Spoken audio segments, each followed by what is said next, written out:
The chandeliers of the Whitmore estate glowed like captured stars, casting a warm golden light over the most powerful gathering the East Coast had seen in a decade. Crystal flutes clinked. Silk gowns whispered against marble floors. The air smelled of expensive perfume and the faint, sweet undertone of the five-tier birthday cake standing at the center of the ballroom like a sugary monument.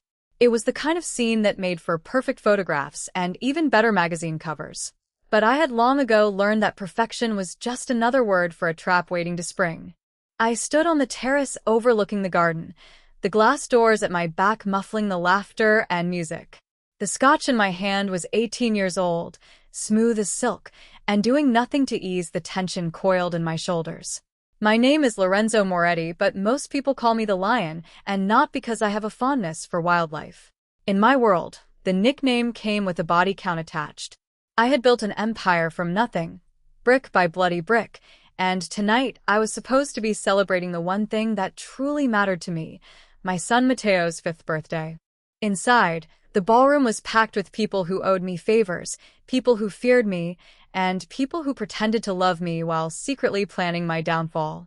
I could pick them out by the way they smiled too wide or held their glasses too tight. The trick was figuring out which one of them was holding the knife. Isabella, my fiancée, glided across the floor like a queen surveying her kingdom. She was beautiful in that sharp, calculated way that cost a fortune to maintain. Her dress was blood red, plunging low in the front, and the diamond choker around her neck was worth more than most people made in a lifetime. She caught my eye from across the room and offered a practiced, dazzling smile. 3 years ago, that smile had convinced me she was the woman I wanted at my side. Now, something about it felt like a mask. She was talking to Victor Marchetti, my second-in-command, the man I had trusted with my life for over a decade. He was handsome in a boyish way, with sandy hair and blue eyes that made him look harmless. People underestimated Victor constantly, which was precisely why I had promoted him. He was a sharp mind wrapped in a friendly face, and I had never once doubted his loyalty, until tonight I couldn't put my finger on what was wrong. The party was going off without a hitch. The caterers moved silently through the crowd, trays of hors d'oeuvres balanced with practiced grace. The string quartet played a haunting rendition of a Vivaldi piece. My security team, led by my trusted head of operations, Salvatore, was positioned at every exit and along every balcony. There were more guns in this room than the local police precinct, and all of them were loyal to me. And yet, there was a chill in the air that had nothing to do with the summer breeze drifting through the terrace doors. I drained my glass and turned to head back inside when I felt a gentle tug on the fabric of my suit jacket. I looked down, startled out of my spiraling thoughts, and found myself staring into the teary eyes of a small boy. He was barely 4, with messy dark hair and a face smudged with what looked like chocolate. It took me a second to place him. Leo, Elena's son. Elena was my head maid, a quiet woman who had worked for me for 6 years and had never once asked for anything beyond her paycheck. Her son was a shy little thing who usually hid behind his mother's skirts whenever I walked through the kitchen. But tonight, he had found me. "Mr. Moretti," he whispered, his voice trembling so hard the words nearly cracked. He was clutching a small toy car in one hand, his knuckles white around it. "Mr. Moretti," the bad man with the shiny watch said something scary. I crouched down immediately, dropping to one knee, so I was at his eye level. The move drew a few curious glances from nearby guests, but I didn't care. Something in the boy's face made my stomach drop. "Hey, Leo," I said softly, keeping my voice calm. "It's okay. You're safe." "What happened?" He took a shaky breath, tears spilling over his cheeks. The bad man with the shiny watch came to the table with the cake. He said it was for the birthday, but he was smiling wrong. He told the other man to put the beeping boxes under the table. He said they would make the big lion sleep forever.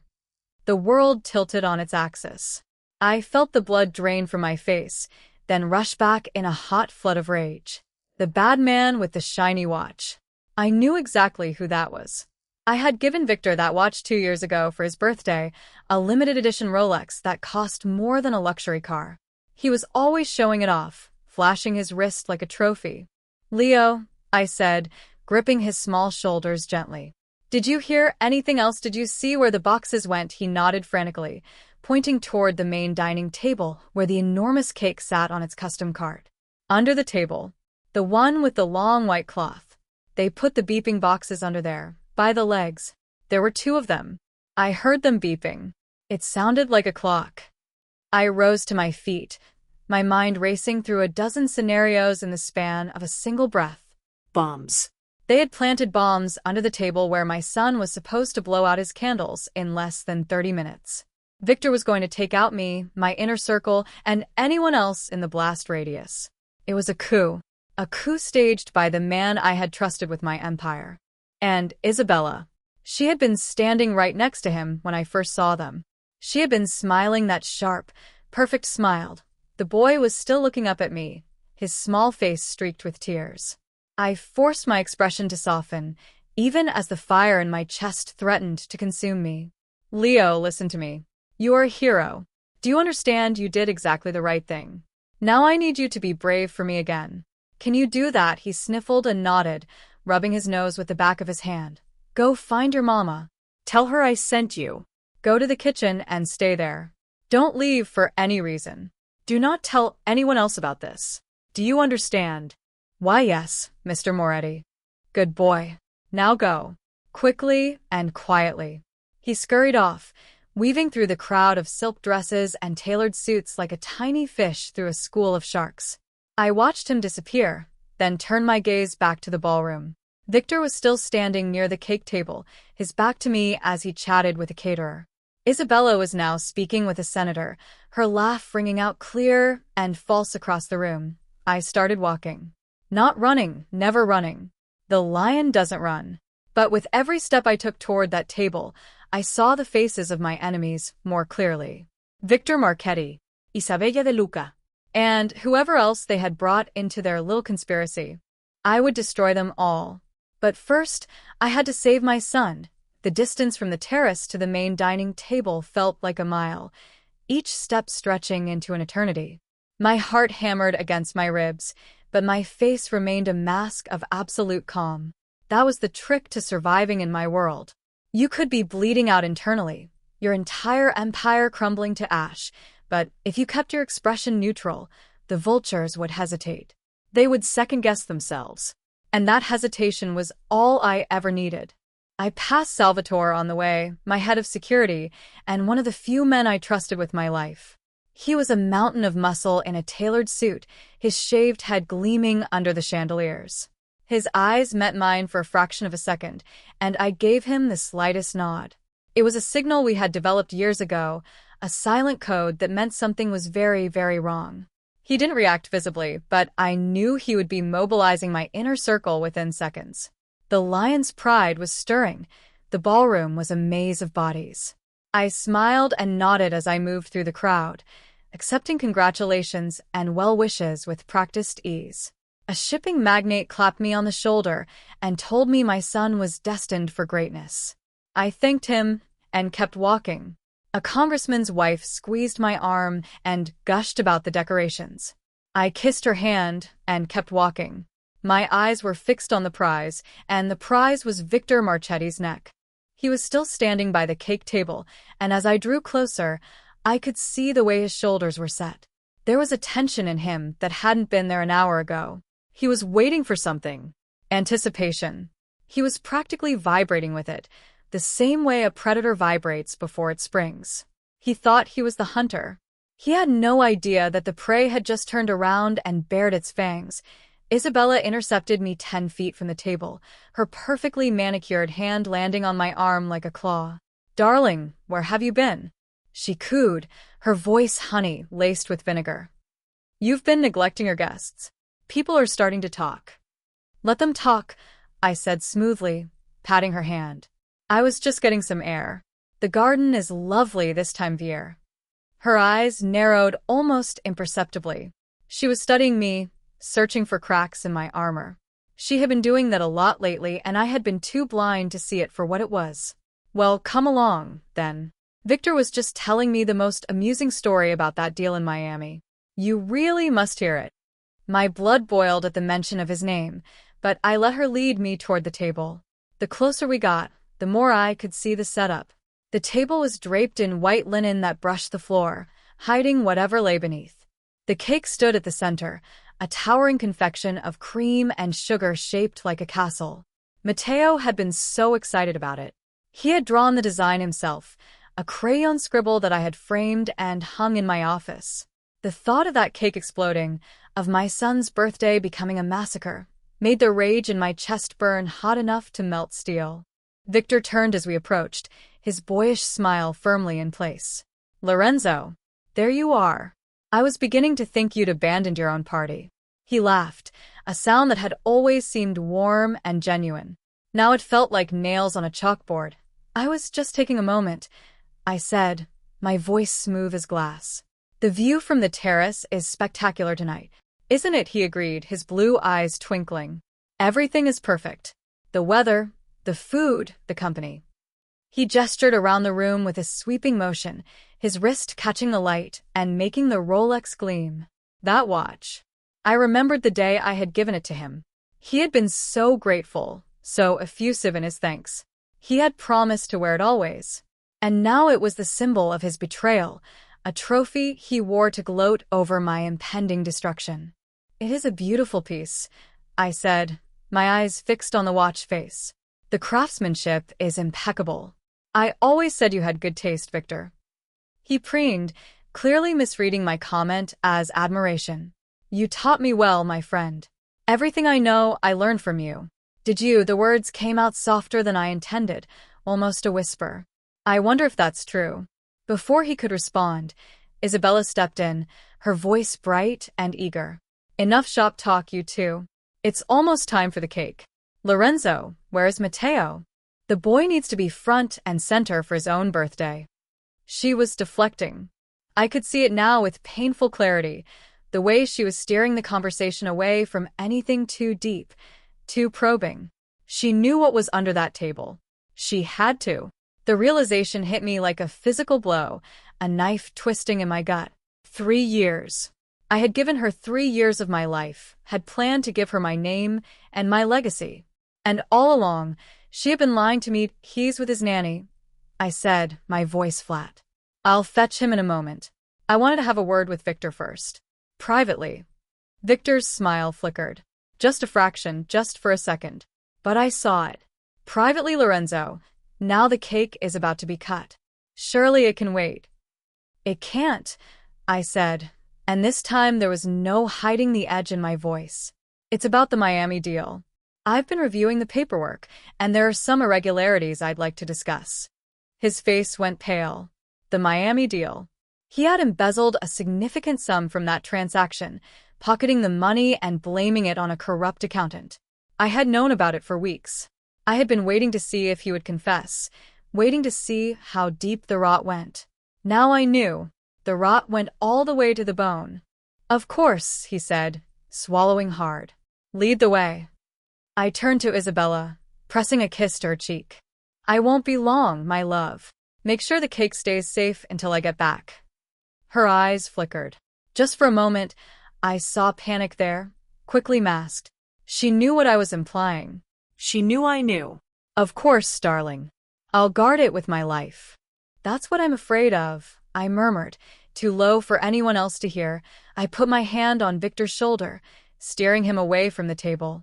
My grip was deceptively gentle, but he could feel the steel beneath. He stumbled slightly as I guided him through the crowd, muttering excuses to anyone who tried to stop us. I led him toward the study at the back of the estate, a private room where the walls were thick and the windows were shuttered. He started to resist when we reached the door, his heels digging into the marble floor. "Lorenzo, really, this is unnecessary. Whatever you think you've found, I can explain." "Shut up," I said, my voice cold as a winter grave. "You've done enough talking for one night." I shoved him through the door and locked it behind us. The study was dimly lit, the only illumination coming from a single desk lamp. Bookshelves lined the walls, filled with leather-bound volumes I had never read. The room smelled of old paper and cigar smoke, and it had always been my sanctuary, the one place in the estate where I could think without interruption. Victor backed away from me, his hands raised in a placating gesture.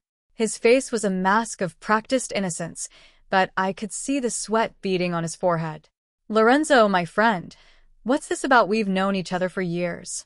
Whatever has gotten into you, we can talk it out like rational men.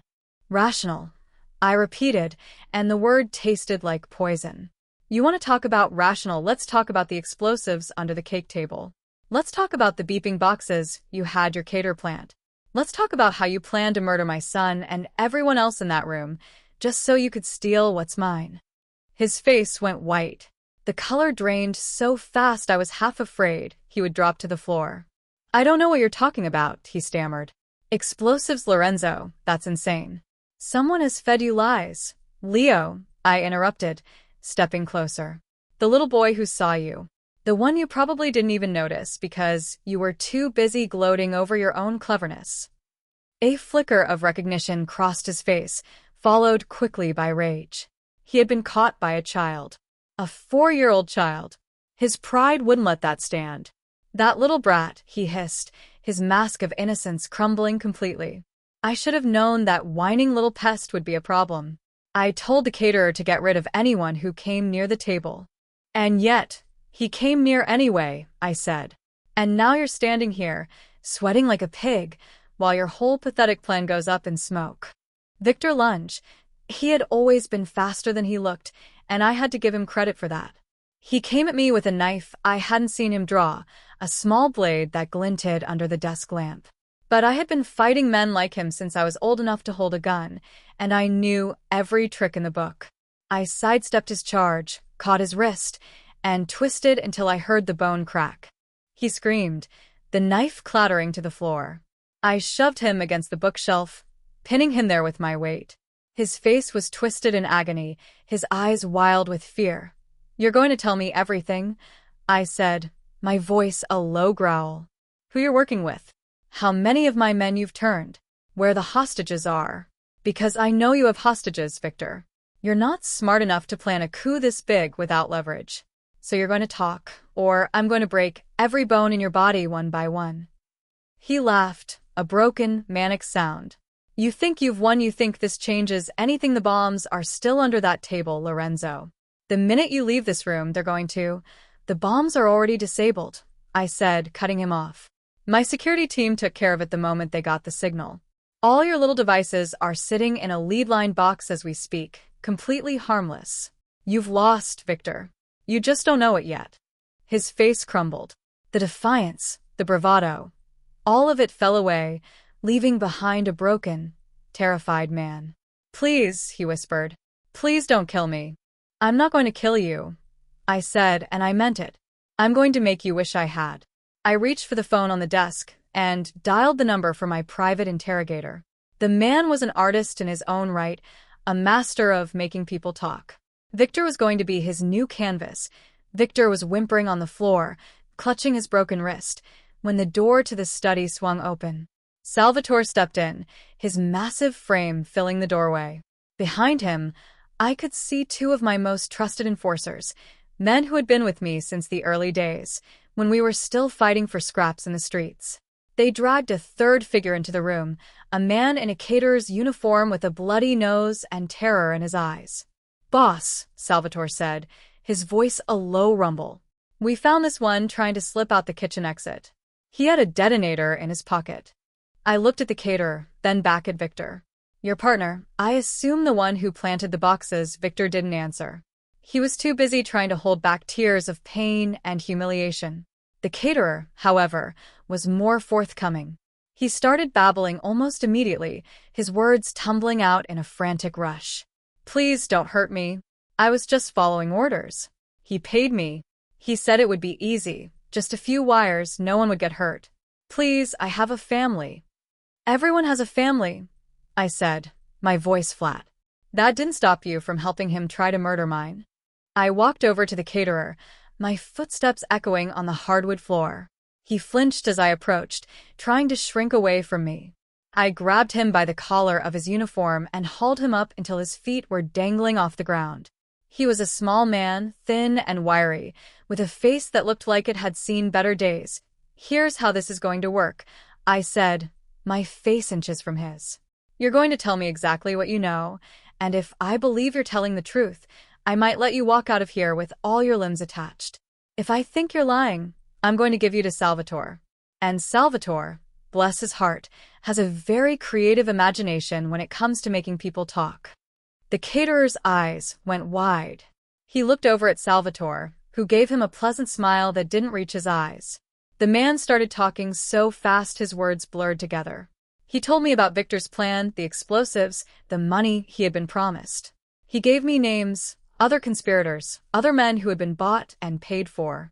And then he gave me the one piece of information I needed most. There's a warehouse, he gasped, down by the docks. That's where they were supposed to bring the hostages. They're keeping them there until the job is done. Your people. The ones he took. I dropped him and turned back to Victor. A warehouse. By the docks. You really are predictable, aren't you? Victor glared at me, his face a mask of hatred and pain. You're not going to make it in time, he spat. Even if you know where they are, my men will kill them the second they see you coming. Your men, I repeated, and I couldn't help the cold smile that spread across my face. Victor, Victor, Victor. Do you really think I got to where I am by being unprepared? Every single person you think you turned, I already knew about. I've been watching them for weeks. My people are loyal to me, not to you. The only reason they played along was because I told them to. It was a lie, but a beautiful one. I hadn't known about all of them. Not until Leo's warning had set everything into motion. But Victor didn't need to know that. I needed him to believe that I had been 3 steps ahead the entire time, that his grand scheme had been nothing more than a game I had allowed him to play it at, and it worked. The hope in his eyes flickered and died. He sagged against the bookshelf, all the fight draining out of him. You knew, he whispered. All this time you knew. I suspected. I corrected him. But I didn't know for sure until tonight. And I have a 4-year-old boy to thank for that. You got undone by a child, Victor. Let that sink in while you rot in my basement. Salvatore stepped forward. Boss, what do you want us to do with him? Take him to the vault, I said. The one in the lower level. And get his men out of the warehouse. Tell them their boss has been arrested, and they have one chance to surrender. If they resist, show them no mercy. Salvatore nodded and gestured for his men to haul Victor away. The caterer was dragged out as well, still babbling pleas for mercy that fell on deaf ears. The study fell silent, and I was finally alone with my thoughts. The rage was still there, burning bright and hot in my chest. But underneath it, there was something else. Gratitude. A profound, overwhelming gratitude for a little boy who had been brave enough to speak up when everyone else had been too blind to see the danger. Leo had saved my son's life. He had saved the lives of everyone in that ballroom. And I would never, ever forget it. I took a moment to compose myself, straightening my tie and smoothing down my jacket. The party was still going on outside, the guests blissfully unaware of the drama that had just unfolded. I needed to get back out there. I needed to find Matteo and make sure he was safe. I needed to find Elena and Leo and tell them that everything was going to be okay. But first, I needed to deal with Isabella. She was still in the ballroom, I knew. She was probably already starting to worry, wondering why Victor and I hadn't returned. She might suspect something was wrong. She might be planning to slip away, to disappear before I could get my hands on her. That wasn't going to happen, and I walked back into the ballroom. My face once again the picture of calm composure. The music was still playing, the guests still laughing and mingling. It was surreal, the way the world could keep spinning even when everything had fallen apart. I scanned the crowd, searching for Isabella's red dress, her flashing diamonds. And then I saw her. She was standing near the main entrance, her coat already draped over her shoulders. She was talking to one of my security guards, her voice low and urgent. She was trying to leave. Isabella, I called out, my voice cutting through the noise like a knife. Leaving so soon, she froze. For a long moment, she didn't turn around. And then slowly, she turned to face me. Her face was pale, her eyes wide with a fear she couldn't quite hide. She knew. She knew I knew. Lorenzo, she said, her voice trembling. I was just going to check on the children. I thought I heard Matteo crying. You thought wrong, I said, closing the distance between us in a few quick strides. Mateo is fine. He's with his nanny, safe and sound. Just like everyone in this room is safe, thanks to a little boy who saw something he wasn't supposed to. I took her arm, my grip firm and unyielding. Why don't we step outside for a moment? There's something we need to discuss. Privately. She tried to pull away, but I held fast. Her eyes darted around the room, looking for help that wasn't coming. The guests were oblivious, too caught up in their own conversations to notice the tension between us. The security guards were my men. They wouldn't lift a finger to save her. "Please, Lorenzo," she whispered, tears beginning to stream down her face. "Please let me explain. It wasn't supposed to be like this. Victor promised. Victor promised you a crown." I cut her off, my voice cold. "And you were willing to let my son die to get it. Do you think I'll ever forgive that? Do you think I'll ever look at you the same way again?" She sobbed, a broken, ugly sound. "I didn't have a choice. He threatened me. He said if I didn't help him, he would." "Enough," I said, my voice hard as steel. "I don't want to hear your excuses. You were in this up to your neck, and you know it. The only question is whether I should let you live." I led her outside, to the garden where the stars were bright and the night air was cool. The sounds of the party faded behind us, replaced by the chirping of crickets and the distant hum of the city. I released her arm, and she stumbled back, gasping for air. "Please," she begged. "Please don't kill me. I'll do anything. I'll disappear. I'll leave the country, never come back. Just let me go." I looked at her. This woman I had loved, this woman I had planned to marry. Her face was streaked with tears, her perfect makeup running in dark lines down her cheeks. She looked pathetic. She looked broken. And in that moment, I felt nothing for her. No love. No anger. Just a cold, hollow indifference. "Leave," I said, and the word tasted like ash. "Take whatever you can carry and get out of my sight. If I ever see you again, I'll kill you. And I'll make sure it hurts." She nodded frantically and ran, her heels sinking into the grass as she fled toward the gate. I watched her go, watching her until she disappeared into the darkness, and then I turned and walked back into the party, back to my son, back to the life I had fought so hard to protect. The night was far from over, but one thing was certain. The lion was still standing, and he always would be. The party continued as if nothing had happened. That was the strange thing about the world I inhabited. The illusion of normalcy was always more important than the truth. The guests clinked their glasses and laughed their hollow laughs, oblivious to the fact that they had been standing on the edge of a grave just an hour ago. The string quartet played on. The caterers kept circulating, and the enormous castle cake stood untouched at the center of the table, a monument to a celebration that had almost become a massacre. I moved through the crowd like a ghost, offering smiles and handshakes where they were expected, my mind churning with the weight of everything that had just happened. Victor was in my basement. Isabella was fleeing into the night, and somewhere across the city, hostages were being held in a warehouse by men who didn't yet know their leader had fallen. The night was far from over, but there were moments when I needed to stop being the lion and start being a father. I found Mateo in the children's playroom on the second floor, a bright, cheerful space filled with toys and books and the kind of innocent joy that had no place in my world. He was sitting on the floor with his nanny, building a tower out of colorful blocks. His dark hair was tousled, his cheeks flushed with excitement. He looked up when I walked in, and his face broke into the biggest, brightest smile I had ever seen. "Daddy," he shrieked, scrambling to his feet and running toward me. I caught him mid-leap, swinging him up into my arms and holding him close. He smelled like cake and soap and the sweet, clean scent of childhood, and for a moment, I let myself forget everything else. There was only this, only him. "Hey, little lion," I said, my voice rough with emotion I refused to show. "Are you having a good birthday?" "The best birthday ever," he announced, throwing his arms around my neck. "I got so many presents. And the cake is so big. Can we cut it now?"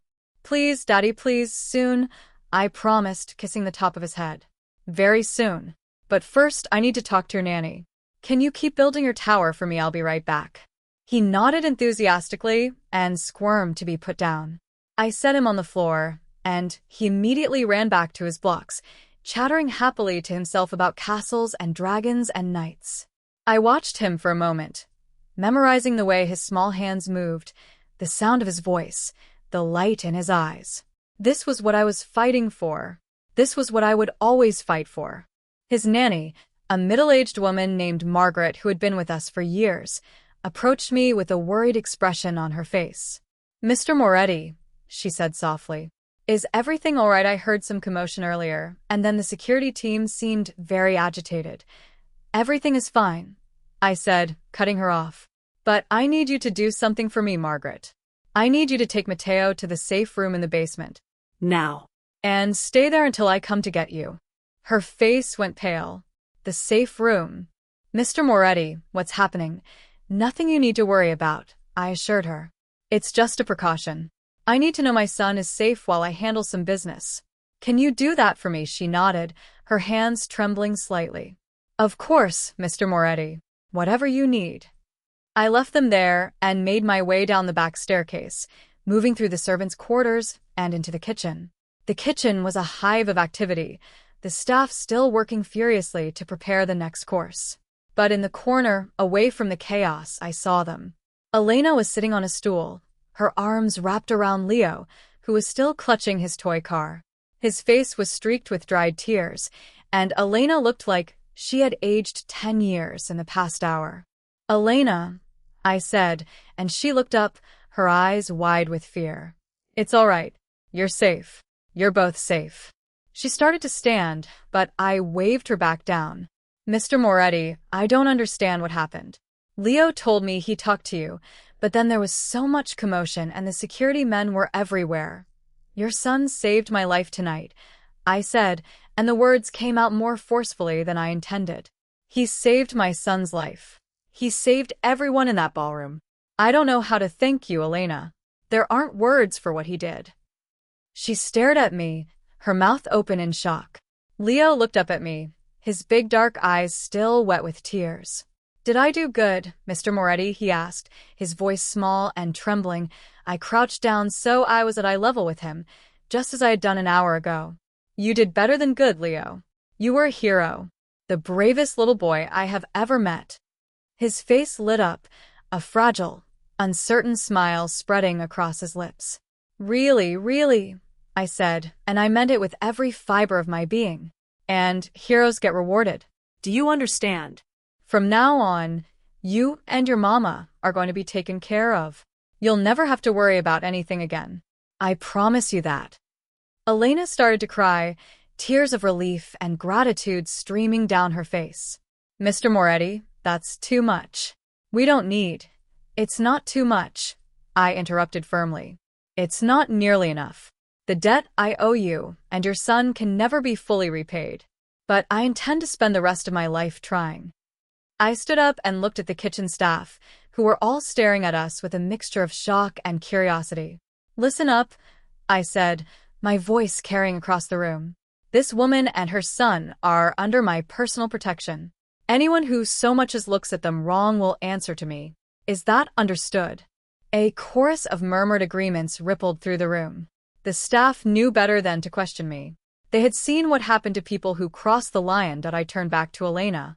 "I need you to stay here for now. Stay close to Leo and keep him safe. I have business to attend to, but I'll be back soon." "Mr. Moretti," she said, her voice wavering. "Where are you going?" "To finish what your son started," I said, and the cold fury I had been holding at bay surged back to the surface. "I'm going to the warehouse. And I'm going to make sure that every last one of Victor's men understands what happens when you threaten my family." The drive to the docks was a blur of neon lights and dark streets. Salvatore was in the passenger seat beside me, his phone pressed to his ear as he coordinated the operation. Behind us, a convoy of black SUVs carried my most trusted enforcers, men who had been with me through blood and fire. They didn't ask questions. They didn't need to. They knew what was at stake. "We've got eyes on the warehouse," Salvatore reported, lowering his phone. "Victor's men are still there. They don't know what happened yet. They're just waiting for the signal. Then we're going to give them a different kind of signal. I said, my voice cold. We're going to show them what happens when you betray the lion. The warehouse loomed ahead, a dark, hulking shape against the night sky. It was the kind of place that had been abandoned long ago, a relic of a time when the docks were busier and the city was less complicated. It was the perfect place to hide hostages, the perfect place to plan a coup. I stepped out of the SUV, the night air cool against my face. The convoy formed up behind me, a wall of black suits and cold determination. I walked toward the warehouse, my footsteps echoing on the cracked asphalt. The door was metal, rusted, and heavy.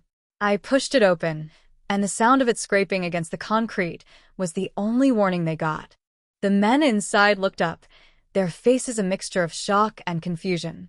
They had been waiting for the signal, waiting for the bombs to go off, waiting for me to die.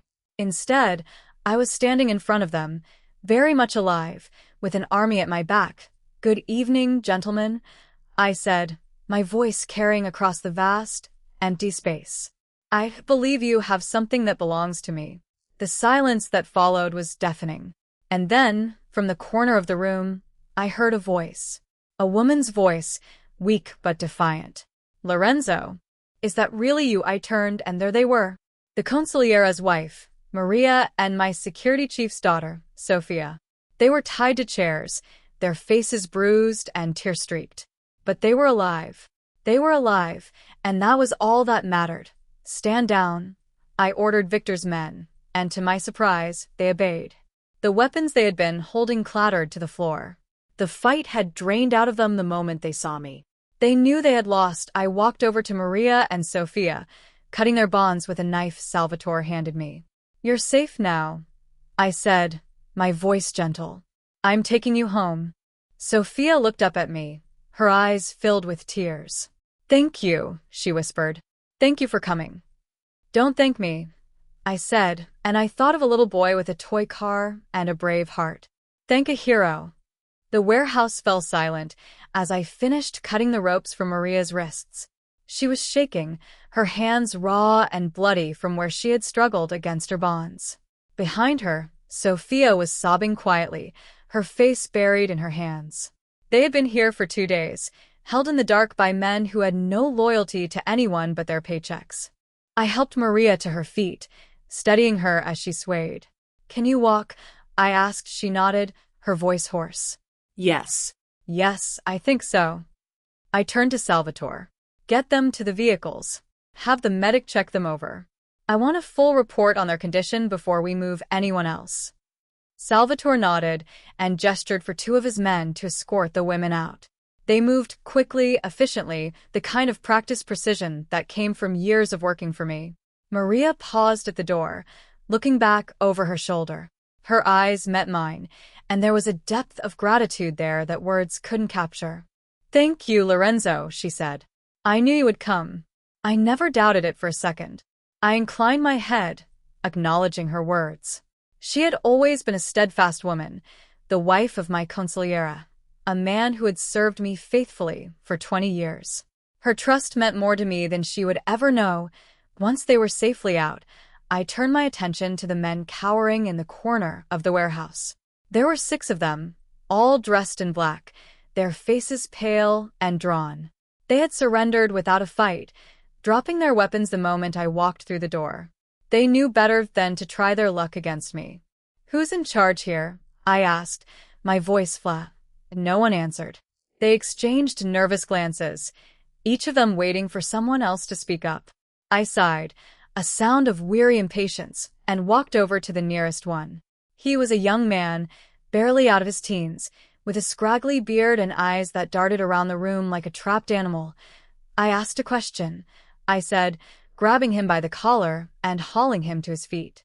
"And I don't like repeating myself." "It was him," the young man squeaked, pointing frantically at a heavy-set man near the back. "He was in charge. He gave us our orders. We were just following them, I swear." I dropped him and walked over to the heavy-set man. He was older, in his 40s, with a scar running down the side of his face and the look of a man who had been in the game too long. He met my gaze without flinching, which took a certain amount of courage. I respected that, even as I prepared to destroy him. "What's your name?" I asked. Tony, he said, his voice steady. Tony Rossi. Tony Rossi, I repeated, tasting the name. I don't recognize you. Are you new to the city, Tony? I've been around, he said. Just never worked for you before. Victor said there was opportunity. Said I could move up if I played my cards right. And you believed him, I said, shaking my head. You believed a man who was about to murder his own boss, a man who was willing to blow up a room full of innocent people to get what he wanted. That's the kind of man you hitched your wagon to. Tony's jaw tightened, but he didn't respond. He knew there was nothing he could say that would make a difference. Here's the thing, Tony, I continued, stepping closer. I'm not going to kill you. I'm not even going to hurt you. You're going to walk out of this warehouse tonight, and you're going to tell everyone you meet what happened here. You're going to tell them that the lion is still standing, that Victor Marchetti is rotting in a basement, and that anyone who even thinks about crossing me will end up just like him. I paused, letting the words sink in. And then you're going to leave the city. You're going to go somewhere far away, where my name is just a rumor on the wind. And if I ever hear that you've come back, if I ever hear your name mentioned in connection with anything I don't like, I'll hunt you down, and I'll make you wish you had died tonight. Tony swallowed hard, his bravado crumbling. I understand, he said. Good, I said, stepping back. Get out of my sight. He didn't need to be told twice. He scrambled toward the door, his men following close behind him. Within seconds, the warehouse was empty except for me, Salvatore, and a few of my enforcers. Salvatore walked over to me, his expression unreadable. You're letting them go, that's not like you, boss. It's a message, I said. I want word to spread that I showed mercy, that I let them live. It'll make the next ones think twice before they try to cross me. They'll wonder if it's worth the risk. And by the time they decide, it'll be too late. Salvatore nodded slowly. Smart. But what about Victor? You planning to show him mercy too? I smiled, and it wasn't a pleasant smile. Victor and I have a different kind of relationship. He's going to sit in the vault for a while. Think about his choices. And when he's ready to talk, we'll have a very long conversation about loyalty and consequences. I turned and walked out of the warehouse, the cool night air washing over me. The sky above was clear, stars scattered across the darkness like diamonds on black velvet. For a moment, I just stood there, letting the silence settle over me. The adrenaline was starting to fade, replaced by a bone-deep exhaustion that made my limbs feel heavy, but I couldn't rest yet. There was still too much to do. Too many loose ends to tie up. Too many people depending on me. The drive back to the estate was quiet. Salvatore was on the phone, coordinating the aftermath of the operation. I stared out the window, watching the city lights blur past. My mind kept drifting back to Leo, to the tiny hand tugging on my jacket, to the tear-streaked face that had saved everything I cared about. When we arrived at the estate, the party was finally winding down. The guests were filtering out, their cars pulling away from the grand entrance in a steady stream. I slipped in through the side entrance, avoiding the crowd, and made my way to the kitchen. Elena was still there, still holding Leo in her arms. The boy had fallen asleep, his head resting on his mother's shoulder, his toy car clutched against his chest. He looked peaceful, innocent, completely unaware of the enormity of what he had done. Mr. Moretti, Elena said, rising to her feet. You're back. Is everyone safe? Everyone is safe, I confirmed. Thanks to your son. She looked down at Leo, her eyes filled with a mixture of pride and fear. I don't know how to thank you for what you've promised us, she said. It's more than we ever expected. More than we deserve. You deserve everything, I said firmly. And so does he. I told you before, Elena. I don't make empty promises. From now on, you and Leo are family. That means something to me. It always has. She nodded, blinking back tears. I don't know what to say. You don't have to say anything, I said. Just take care of that boy. Raise him right. Teach him that courage matters, that doing the right thing matters. Because he already knows it. He proved it tonight. I reached out and gently touched Leo's hair, the soft, dark strands slipping through my fingers. He's going to have a future, Elena. A real future. I'll make sure of it. She nodded, unable to speak. And in that moment, Standing in the quiet kitchen with the sleeping boy in her arms, I felt something I hadn't felt in years. Hope. The kind of hope that came from knowing that even in a world full of darkness, there was still light. There was still goodness. And sometimes it came from the most unexpected places. I left them there and made my way to the study. There was still work to be done, reports to review, plans to make. But for the first time in a long time, I felt like I was exactly where I was supposed to be. The lion had weathered the storm, and he was stronger for it. The estate was quiet in the hours before dawn. The last of the guests had departed, the caterers had packed up their equipment, and the string quartet had long since packed away their instruments. The grand ballroom, which had been filled with laughter and music just hours ago, was now empty, the only evidence of the celebration the faint scent of champagne and the lingering echo of footsteps on marble. I couldn't sleep. I hadn't been able to sleep properly in years. Not since the early days of building my empire, when every shadow held a threat and every whisper could be a dagger aimed at my back. But tonight, the sleeplessness was different. It wasn't fear that kept me awake. It was the weight of everything that had happened. The knowledge that my world had nearly crumbled to dust because I had trusted the wrong people. I stood in my study, staring out the window at the gardens below. The moon was full, casting silver light across the manicured hedges and the still surface of the fountain. It was beautiful in a way that felt almost surreal, as if the night itself was trying to convince me that nothing had changed. But everything had changed. Victor was in the vault, a reinforced room beneath the estate that had been designed for exactly this kind of situation. It was soundproof, temperature-controlled, and equipped with everything necessary to make a man talk. I had used it before, though never on someone I had once called a friend. The thought made my stomach turn, but I pushed the feeling aside. Victor had made his choices. Now he had to live with them. Salvatore appeared in the doorway, his massive frame silhouetted against the dim light of the hallway. "Boss, the consigliere is here. He wants to see you." I nodded, not turning from the window. "Send him in." Antonio De Luca, my consigliere and Maria's husband, stepped into the study a moment later. He was a tall, distinguished man in his 60s, with silver hair and the kind of quiet dignity that came from decades of service. His face was drawn, his eyes red-rimmed with exhaustion and grief.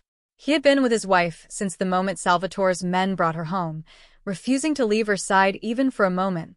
"Lorenzo," he said, his voice rough, "I don't know how to thank you." "You don't have to thank me," I said, turning to face him. "Maria is one of us. She's family." There's nothing I wouldn't do for family." Antonio nodded, his jaw tightening. "Victor was like a son to me. I watched that boy grow up. I helped train him, taught him everything I knew. And all along, he was planning to destroy everything we built. I should have seen it. I should have known. None of us saw it," I said, moving toward him. "That's what made him so dangerous. He was good at hiding his true nature, better than any of us realized." Antonio shook his head, a bitter laugh escaping his lips. "Good at hiding. That's one way to put it. I call it betrayal of the highest order. He didn't just try to kill you, Lorenzo. He tried to kill my wife. He tried to kill Sophia, a girl he used to babysit. He was willing to destroy every single person who ever cared about him. And he's paying for it now," I said, my voice cold.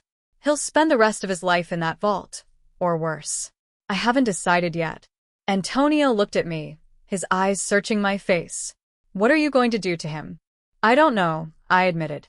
"Part of me wants to make him suffer, to drag out his punishment until he begs for death. But another part of me knows that would be a waste. He's not worth the effort. He's not worth any of us." Antonio was silent for a long moment. Then he said, "There's something else. Something I need to tell you." I raised an eyebrow. "What is it?" "Victor didn't act alone," Antonio said. "He had help from inside the organization. People who were supposed to be loyal to you. I've been digging since Maria came home, and I found names. A lot of them." I felt the familiar chill of rage settle into my bones. "How many?" "7, Antonio said. "Maybe more. Some of them are low-level, just following orders because they were afraid. But a few of them are higher up. Men you trusted. Men who have been with us for years. Names, I said, my voice flat. Give me the names. Antonio recited them, his voice steady despite the gravity of what he was saying. I recognized each one. They were men I had promoted, men I had trusted with my life, men who had smiled at me while planning my death. Bring them to me, I said. All of them. I want them in the vault, next to Victor. And then I want to know exactly what they knew and when they knew it. Antonio nodded. I'll take care of it personally. Good, I said. And, Antonio, thank you for everything you've done tonight.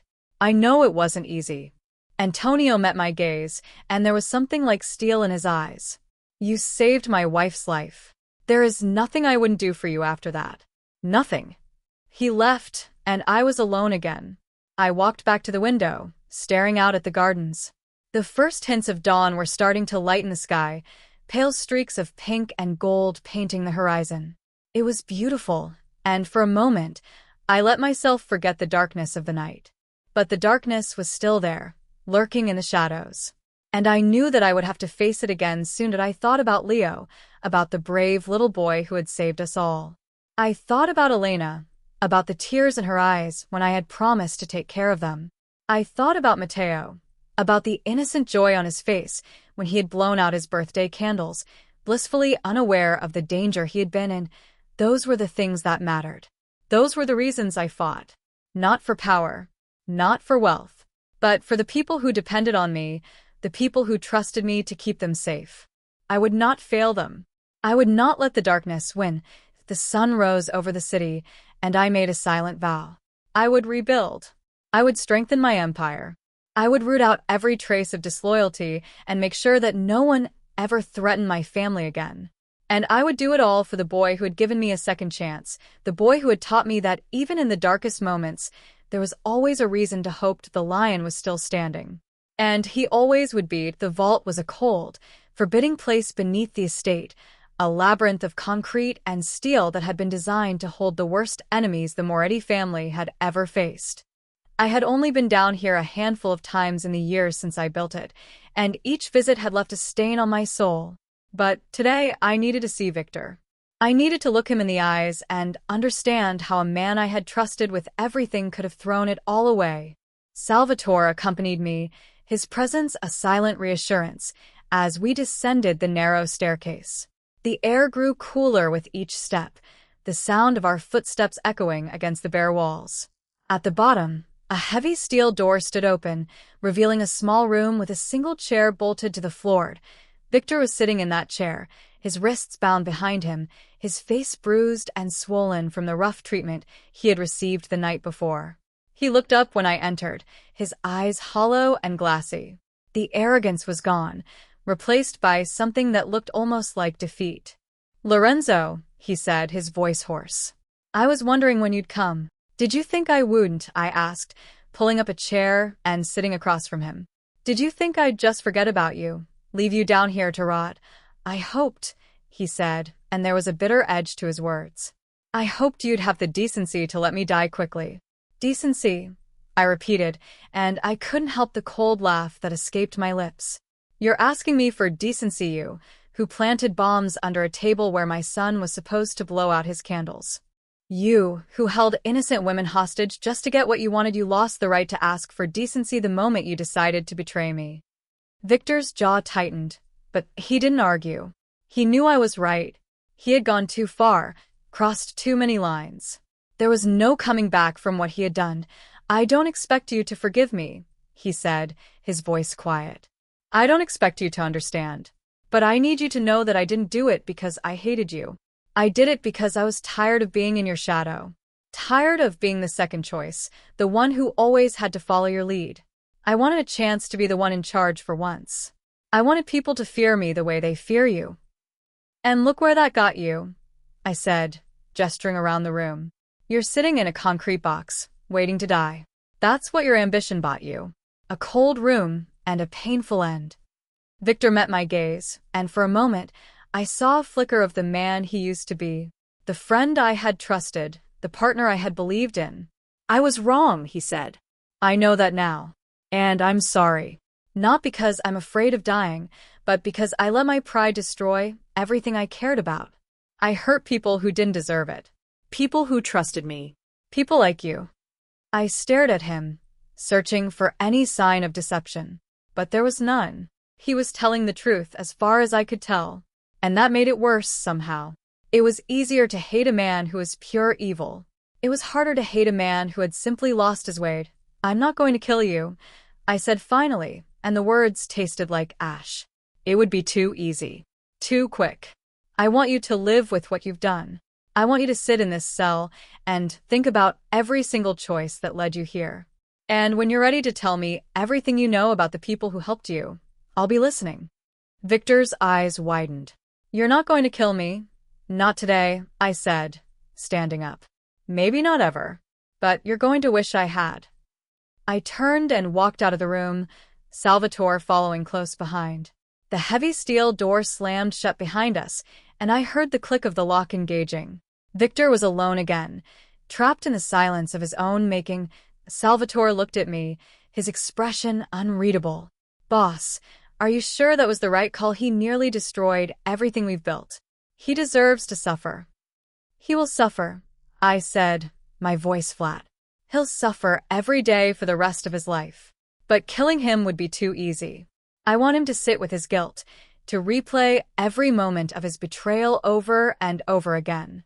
That's a punishment worse than death. Salvatore nodded slowly. If you say so, boss. But I'm keeping an eye on him. If he tries anything, I won't hesitate.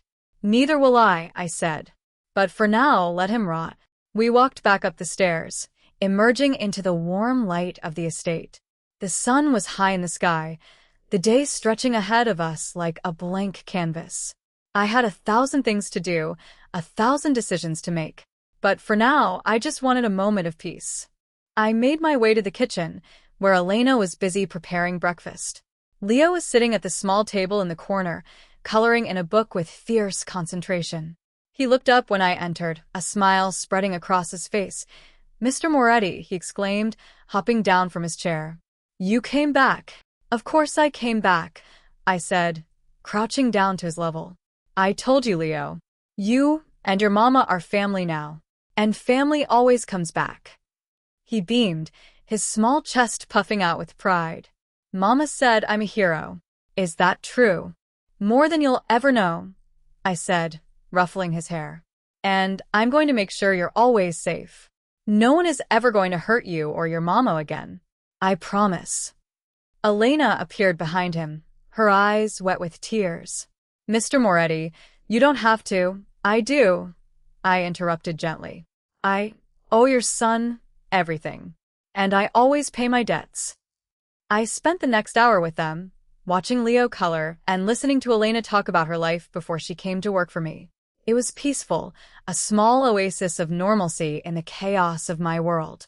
And for the first time in a long time, I felt like I was exactly where I was supposed to be. Later, I met with Antonio and Salvatore to discuss the next steps. The traitors would be dealt with, the organization would be restructured, and my enemies would learn that the lion was not to be trifled with. It was a lot of work, but I was ready for it. I had a new purpose now, a new reason to fight. As the day turned to evening, I found myself on the terrace overlooking the garden. The sun was setting, painting the sky in shades of orange and gold. I thought about Victor, about Isabella, about all the people who had tried to tear me down. They had failed. They would always fail. Because I had something they didn't have. I had loyalty. I had love. And I had a little boy who had saved my life. Without even realizing it, the lion was still standing. And he always would beat it. 3 weeks passed, and the city slowly forgot the night of the failed coup. The press had spun it as a minor security incident at a high-profile birthday party, a brief hiccup in an otherwise flawless social season. No one knew about the bombs. No one knew about the hostages. No one knew about the little boy who had seen everything and said nothing until he found the one person who could make it right. I made sure of that. The details of that night were buried so deep that even the most determined journalist would never find them.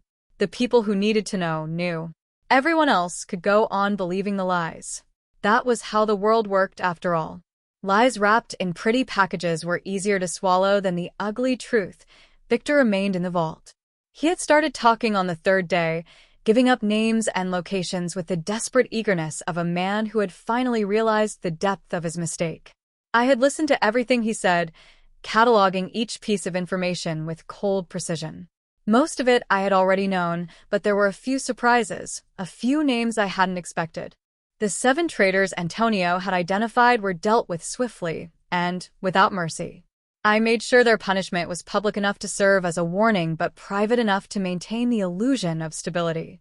My enemies needed to know that the line was not to be crossed, but my allies needed to believe that the organization was as strong as ever.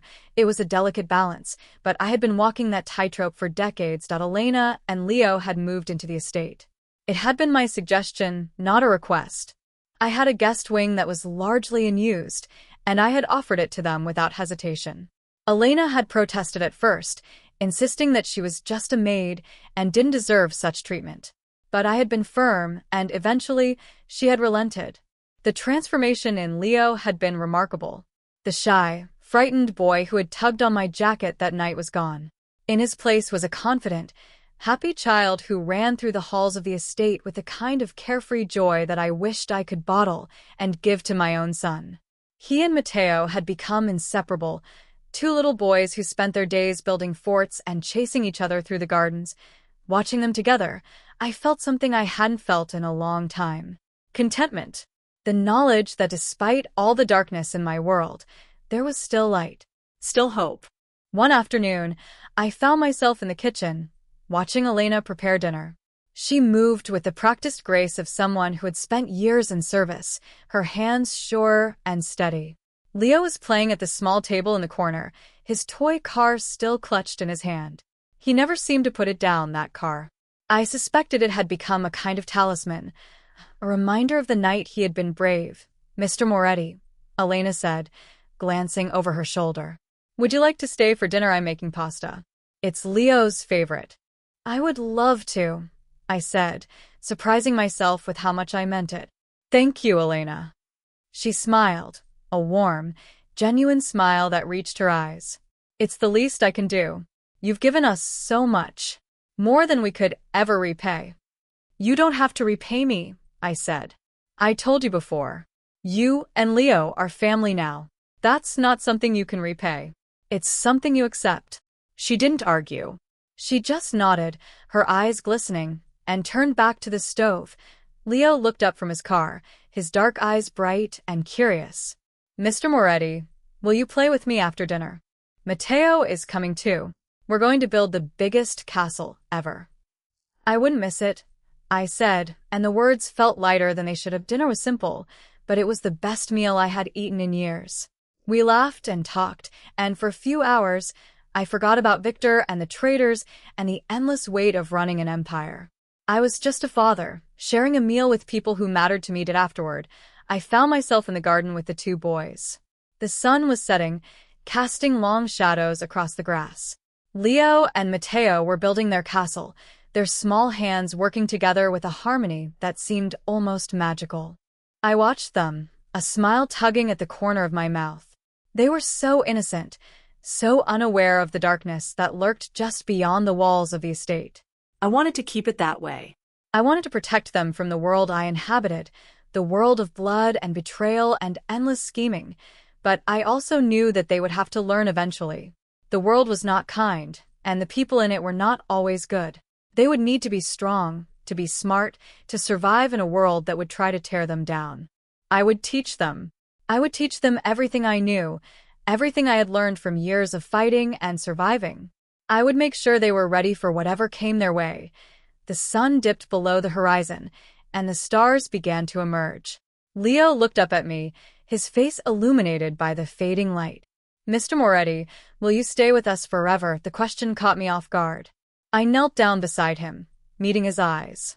"I'll stay with you for as long as you need me," I said. "I promise." He smiled, that radiant, innocent smile that had saved my life. "Good," he said, "because you're my hero too." I felt something crack inside my chest, something I had thought was long since dead. Emotion, raw and powerful, surged through me. I pulled him into a hug, holding him close. "Thank you, Leo," I whispered. "Thank you for everything." Matteo joined in, wrapping his small arms around us both. "This is the best castle ever," he declared. "And the best family." I laughed, a sound I hadn't made in years. "Yes," I agreed. "The best family." The night was quiet, the stars shining down on us like witnesses to a new beginning. The world was still dark, still dangerous, still full of people who wanted to tear me down. But in that moment, none of it mattered. I had my son. I had Leo and Elena. I had people who loved me, people I could trust, and that was enough. That the lion was still standing. And he always would be. The months that followed were a testament to the resilience of the human spirit. The estate, once a fortress of solitude and suspicion, had transformed into something warmer, something that felt almost like a home. The halls echoed with the laughter of children, the clatter of toys, and the comforting murmur of voices that belonged to people who genuinely cared about one another. Elena had settled into her new role with a grace that surprised even me. She had always been a capable maid, but now she was something more. She was the heart of the household, the one who made sure that everything ran smoothly, that everyone was fed and cared for. She had a way of making people feel welcome, of turning the cold, imposing estate into a place where people wanted to be. Leo had thrived. He was no longer the shy, frightened boy who had cowered in the kitchen. He was confident, outgoing, and fiercely protective of Matteo. The two boys were inseparable, their bond forged in the fires of that terrible night and strengthened by the days they spent exploring the gardens, building forts, and dreaming of adventures. I watched them often, standing at the window of my study, a cup of coffee in my hand. They were everything I had ever wanted for my son, everything I had ever hoped for. They were innocent and happy, untouched by the darkness that lurked just beyond the walls of the estate. I would do everything in my power to keep them that way, but the world was not kind, and I knew that the peace we had found was fragile. There were still enemies out there, people who resented my power, people who wanted to see me fall. The night of the coup had been a warning, a reminder that the throne I sat on was never truly safe. Antonio had been busy, working tirelessly to root out the last remnants of Victor's conspiracy. He had uncovered a network of informants, people who had been feeding information to my enemies for years. Some of them had been low-level, insignificant players who had been easily dealt with. But a few of them had been closer to home, people I had trusted, people I had considered friends. One name in particular had shaken me to my core. Giovanni Moretti, my cousin. He had been with me since the beginning, a loyal soldier who had fought by my side through the darkest days. I had never suspected him of anything, never imagined that he would betray me. But the evidence was undeniable. Giovanni had been feeding information to Victor, helping him plan the coup. He had known about the bombs, known about the hostages, known about everything. And he had done nothing to stop it. I confronted him in the study, the room where I had broken Victor's wrist, and watched the man's world crumble. Giovanni stood before me, his face pale, his hands trembling. He didn't try to deny it. He didn't try to make excuses. He just stood there, waiting for the blow to fall. "Why?" I asked, my voice flat. "Why would you do this? We're family, Giovanni. We've been through everything together. I trusted you." "I know," he said, his voice cracking. "And I'm sorry. I'm so sorry, Lorenzo. But I had no choice. Victor had something on me. Something that would have destroyed my family if it came out." "What was it?" I asked, my curiosity piqued despite myself. "It doesn't matter now," he said, shaking his head. "What matters is that I betrayed you, and I deserve whatever punishment you decide." I looked at him, this man who had been like a brother to me. I saw the fear in his eyes, the shame, the regret. And I made a decision that surprised even me. "Leave," I said. "Leave the city, take your family, and never come back. If I ever see you again, I'll kill you. But I won't kill you today. Because you're family, and family means something to me, even when they make mistakes." Giovanni stared at me, tears streaming down his face. "Thank you," he whispered. "Thank you, Lorenzo. I won't forget this." "Go," I said, turning away from him. "Before I change my mind." He left, and I was alone again. I stood at the window, watching the gardens below. The boys were playing by the fountain, their laughter drifting up to me on the warm summer breeze. I watched them for a long time, thinking about family, about loyalty, about the choices that defined us. That I had been given a second chance by a little boy who had been brave enough to speak up. I had been given a chance to rebuild, to become something better.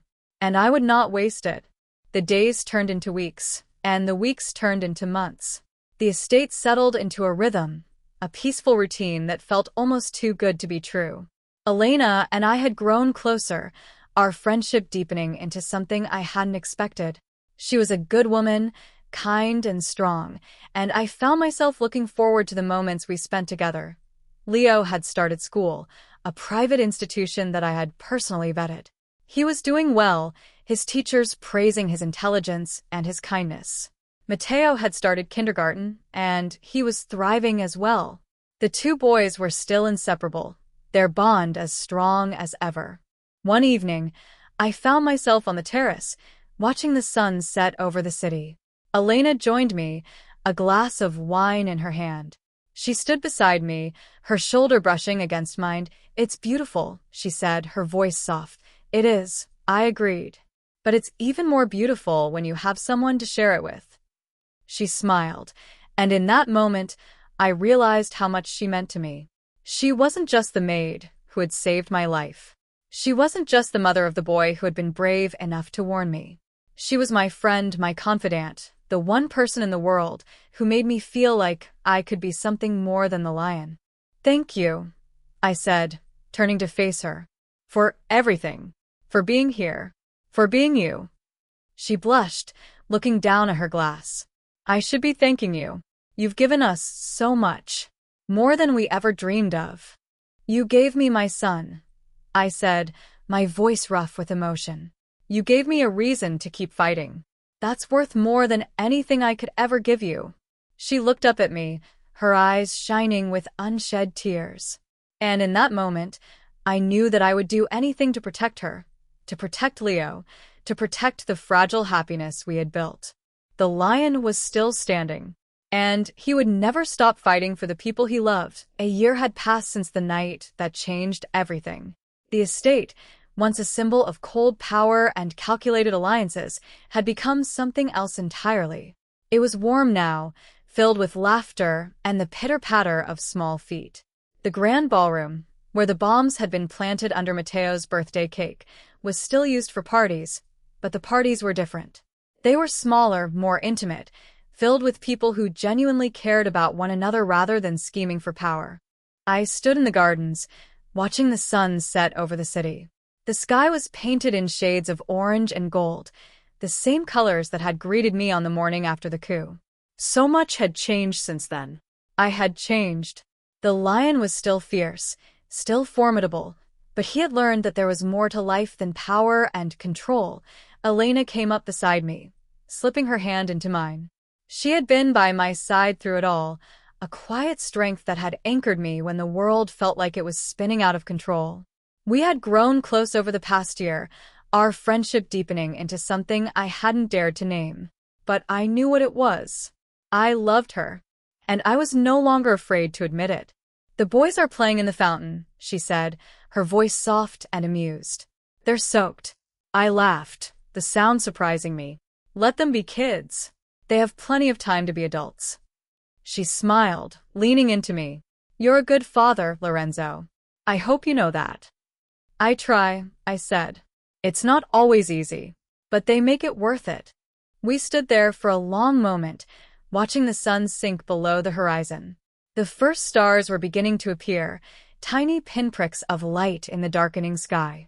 It was peaceful, the kind of peace I had never thought I would find. Leo and Mateo came running up to us, their clothes dripping wet, their faces flushed with excitement. "Daddy! Daddy!" Mateo shouted, throwing himself at me. "Did you see us? We were jumping in the fountain." "I saw," I said, scooping him up in my arms. "You looked like a couple of fish." Leo laughed, his small body shaking with mirth. "We're not fish. We're pirates. Pirates who are looking for treasure." "Ah," I said, nodding solemnly. Well, in that case, you should probably go dry off before your treasure gets cold. Elena took Leo's hand, leading him back toward the house. Come on, little pirate. Let's get you into some dry clothes. I followed them inside, Mateo still in my arms. The house was warm and inviting, the lights soft and golden. It was everything I had ever wanted, everything I had ever dreamed of. A home, a family, a reason to keep fighting. Later that night, after the boys had been put to bed, I found myself in the study with Antonio. He had become my closest advisor, the one person I trusted above all others. We had been through so much together, had faced so many challenges. And through it all, he had remained steadfast, loyal to the end. The organization is stronger than ever, Antonio said, pouring 2 glasses of whiskey. The traitors have been dealt with, and the new leadership is solid. No one is going to try anything like that again. Good, I said, taking the glass he offered. But we can't afford to be complacent. There will always be people who want to tear us down. We need to be ready. We are, Antonio assured me. I've made sure of it. I nodded, satisfied. Antonio had never let me down, and I knew he wouldn't start now. We talked for a while longer, discussing the usual business of running an empire. But my mind kept drifting to the people upstairs, to Elena and Leo and Mateo. They were the reason I did all of this. They were the reason I kept fighting. When Antonio finally left, I made my way to the kitchen. Elena was there, cleaning up after the boys' dinner. She looked up when I entered, a smile spreading across her face. Couldn't sleep, she asked.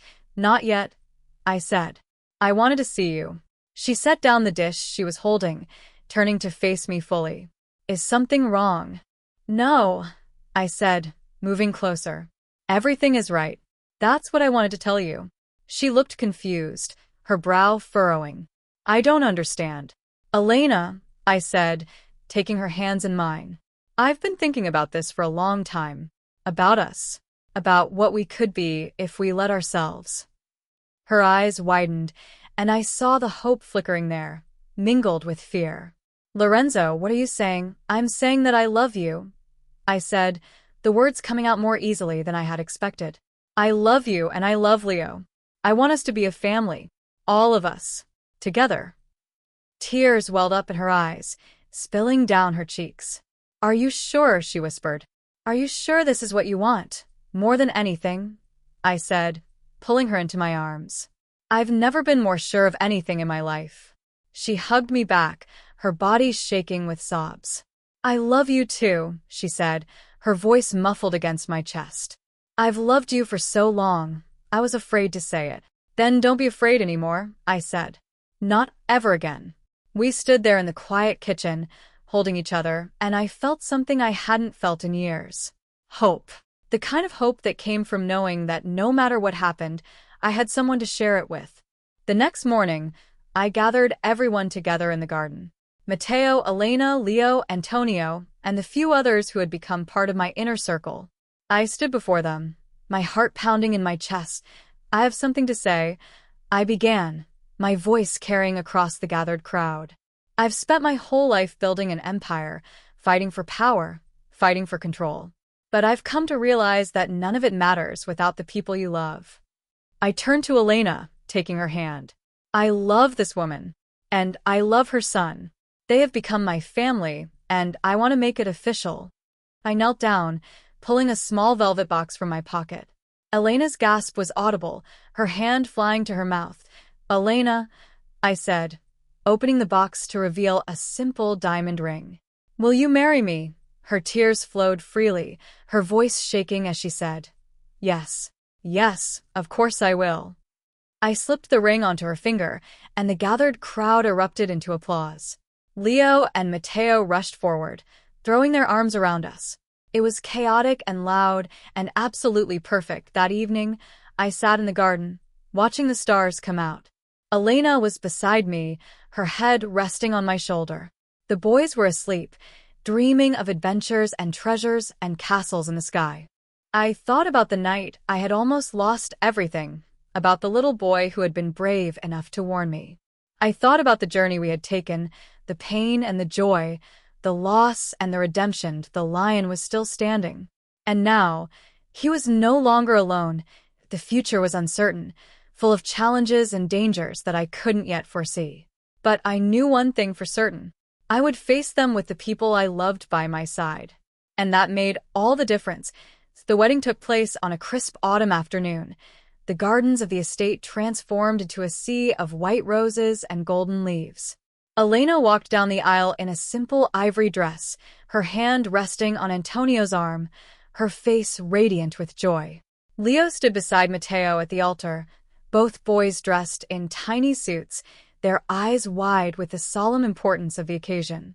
I watched her approach, my heart so full it ached. This was not the life I had imagined for myself. I had always thought I would die alone, surrounded by enemies, the empire I had built crumbling around me.